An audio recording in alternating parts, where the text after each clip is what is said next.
તો જય માતાજી ગઈ, જય દ્વારકાધીશ. તો આજે એક વાઈફાઈ લઈને આવ્યા છે આપણે. તો અમુક વ્યક્તિને એવું લાગે છે કે તમે નવરા હો, ફ્રી ટાઈમમાં તમારે કામ ધંધો નહીં એટલે તમે વિડીયો બનાવો, બ્લોગ બનાવો, આ કરો તે કરો. તો ભાઈ નવરા અને અમે હોય એવું લાગતું હોય તો એક વખત રૂબરૂ આવી અને મુલાકાત કરી લેવી, પ્લસ જોઈ લેવું કે અમે શું કરીએ, બરાબર. બાકી નવરા હોય ને તો 2 વાગે ખેતરના અત્યારે, અને 2 વાગે તો તમામ તાકાત હોય જે ફાર્મર સિવાય અમુક જે લોકો કહે ને પોતાની જાતને કે નવરા પડીને બ્લોગ બનાવો, આમ તેમ કરો, તો ભાઈ આવી જવું, કરી લેવું એક દિવસનું. ખાલી એક જ દિવસ રહી જવું અમારે ઘેર કે શું કામ હોય. બાકી અત્યારે અમે નવરા તો નહીં જ, પ્લસ મારો કન્ટેન્ટ જુઓ કે કન્ટેન્ટમાં શું હોય. આખો દિવસ જે આપણે કામ રિલેટેડ જ હોય વસ્તુ, પ્લસ જે હું આજુબાજુ ફરું ગમે તે કરું એ જ વર્ક રિલેટેડ જ હોય, બસ બીજું કશું જ હોતું નહીં વ્લોગમાં.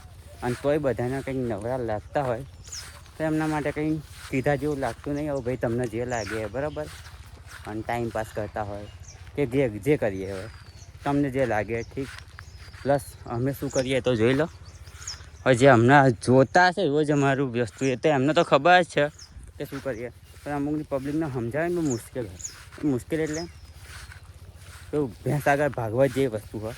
એટલે જેને લાગતું હોય કે ભાઈ બ્લોગ બનાવીને ટાઈમ પાસ કરે, આ કરે તે કરે, તો ભાઈ જે હોય તમારી મેન્ટાલિટી તમારી જોડે રાખો. અમને એનાથી ફરક નહીં પડતો અને મને તો જરાય નહીં પડતો. ભાઈ કોમ જ છે આપણું, અને કોમથી રિલેટેડ બ્લોગ હોય, પ્લસ કંઈક હોય હવે નવા જૂની હોય, બસ બીજું કશું હોતું નહીં. એટલે ભાઈ એવું વિચારતા નહીં કે અમે નવરા છીએ, ફ્રી ટાઈમ પડી જાય એટલે બ્લોગ બનાવી દઈએ, ગમે તે કરી લઈએ. તો બસ આટલું જ કહેવું હતું અમુકને. અને પ્લીઝ મહેરબાની કંઈ એવી કોમેન્ટ તો કરે નહીં નવરા પડીને બ્લોગ બનાવો, નવરા ટાઈમ પાસ કરો. કોલેજ કરીએ એનો મતલબ એવું નહીં કે ઘેર કશું કામ નહીં. ઘેર આવીને એક જ વખત જોઈ લેવું કેટલું કામ હોય એમ, બરાબર. એટલે અને મારા ઘરનાને પૂછી જોઉં, હું એવું ખાલી નહીં કહેતો કે અમે કામ નહીં કરતા. મારા ઘરનાને પૂછી જોઉં કે અમારા ઘેરથી આવીને કોલેજથી આવીને ઘેર કેટલું કામ હોય. ઘરનું કામ પ્લસ ખેતરનું કામ ફાટીને હાથમાં આવી જાય તમારી. જય માતાજી.